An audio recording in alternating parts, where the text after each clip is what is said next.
Well, as a chair of Peak Fest, my favorite memory of being a volunteer here happened on September 11th, 2020, when we had Peak Fest. Due to COVID outbreak, we couldn't have it in May.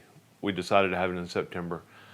Although on the onset, some people were disgruntled with me for wanting to do it on September 11th. It was really rewarding to me because all of the September 11th activities happened right around the time or before Peak Fest actually started. So we were able to facilitate getting the street closed, possibly having a larger crowd, a better remembrance of that tragic day. And then we were able to have families together for the rest of the day in a family-friendly environment that we try to put on every year. And so having that success and having the weather cooperate, Mother Nature took care of us. It was just a great day all around. We went above and beyond to make sure that all the T's were crossed and I's were dotted, and the first person I talked to when we decided to do that was my father. My father, the company that he worked for, their home office was 14 floors above where the first plane hit. And he lost about 35 of his good friends that day. And so I asked him what those families, what their opinion would be. And his opinion was that they wanted me to go ahead, that he thought that they would all want me to go ahead and do it because it was a family-friendly event. And it's all about, putting families first and, how do we create that volunteerism that's been an outpouring from the 9/11 Commission since. So.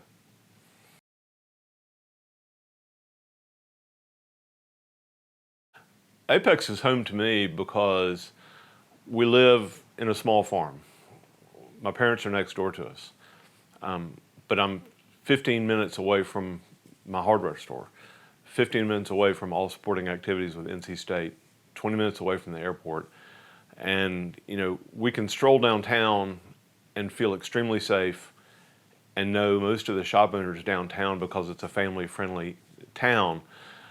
But at the same time, I've got my own little corner of heaven where we live and can be anywhere I want to in 15 or 20 minutes.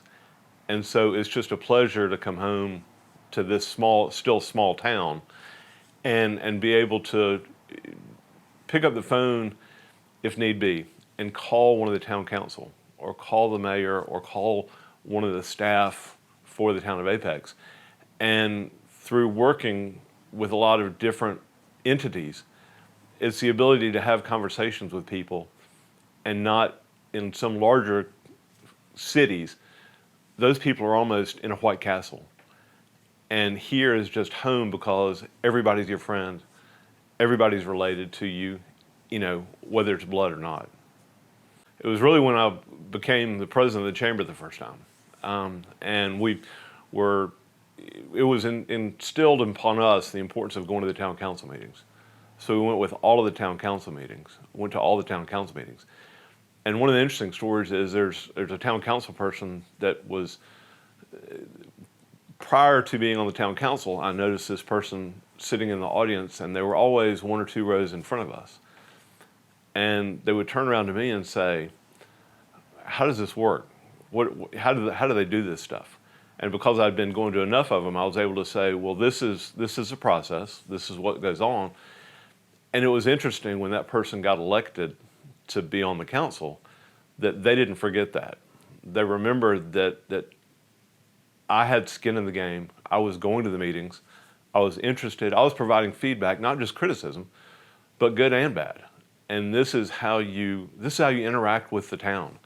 And if you want to have change happen, you've got to be part of the change and create the change within.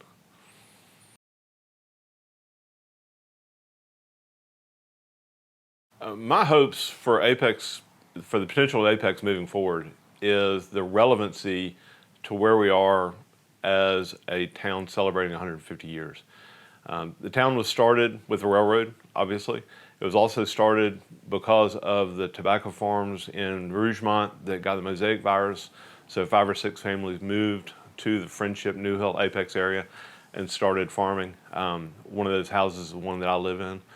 And I hope that we maintain the historical balance of the properties that are here and their relevancy to the town. Having the historic district downtown is a huge thing. And having the Tunstall House on the town hall property and renovating that house. The house that we're in, the Maynard Pearson House, was built in 1872. Through diligent efforts of volunteers, the developer was convinced to not only donate this house, but donate the property that it sits on, away from the Pearson Farm subdivision. So I think that we continue to move that way, but I continue to push to make sure that we remember the historic aspect, that we know that the downtown is all brick buildings because of the fire that destroyed all the wooden ones, that we remember that the depot is one of the first brick depots that were built because the town had to have a brick depot versus a wooden depot. And so just maintaining that top of mind awareness that if we hadn't been there 150 years ago, we wouldn't be here today. And we wouldn't love the town that we love today if we didn't take care of the history and remember where we came from and how we got here.